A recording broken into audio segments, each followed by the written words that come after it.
Welcome back. బీసీలను మరోసారి కాంగ్రెస్ ప్రభుత్వం మోసం చేస్తోందని ఆరోపించారు బీజేపీ ఎమ్మెల్యే పాయల్ శంకర్. 42% రిజర్వేషన్ల అమలుకు ఆర్డినెన్స్ తెస్తామని సంబరాలు చేయడం చూస్తుంటే అనుమానం కలుగుతోందని అన్నారు. స్థానిక సంస్థల ఎన్నికల్లో బీసీలకు రిజర్వేషన్ల అమలు ఆర్డినెన్స్తో సాధ్యం కాదన్నారు మాజీ మంత్రి శ్రీనివాస్ గౌడ్. ఆర్డినెన్స్ కు మద్దతు తెలిపేవారే బీసీలకు అన్యాయం జరిగితే బాధ్యత తీసుకోవాలన్నారు. 100 రోజులు దాటినా బిల్లును రాష్ట్రపతి ఆమోదించకపోవడంతో ఆర్డినెన్స్ తేవడం తప్ప మరో మార్గం లేదన్నారు కాంగ్రెస్ మాజీ ఎమ్మెల్సీ జీవన్ రెడ్డి. ఆర్డినెన్స్ ఎట్లా తెస్తారో దాని మీద స్పష్టత లేదు.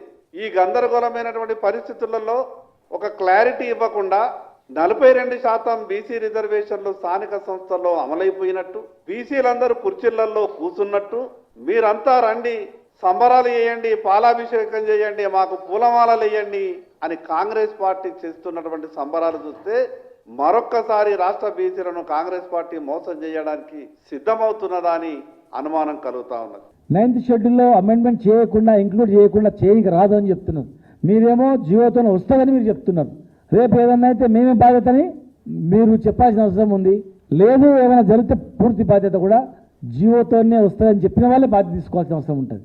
ఆర్డినెన్స్తోనే అమలవుతుంది అని ఎవరైతే మద్దతు తెలిపి జై కొట్టిందో వాళ్ళే రేపు ఒకవేళ బీసీలకు అన్యాయం జరిగితే వాళ్ళే పూర్తి బాధ్యత తీసుకోవాల్సిన అవసరం వస్తుంది.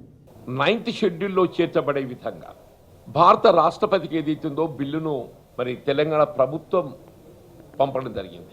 పంపి కూడా దాదాపు it's more than 100 days pass. స్థానిక సంస్థల ఎన్నికలు నిర్వహణ అనేది అనివార్యమే. బలహీన వర్గాలకు 42% రిజర్వేషన్ కల్పించాలని కోరుతున్నారు. మరి ఆ కల్పనకు సంబంధించి ఇప్పుడు భారత రాష్ట్రపతి దగ్గర బిల్ ఏదైతుందో ఈ నిర్ణయం తీసుకోలేకపోవడంతో there is no other option than go for ordinance.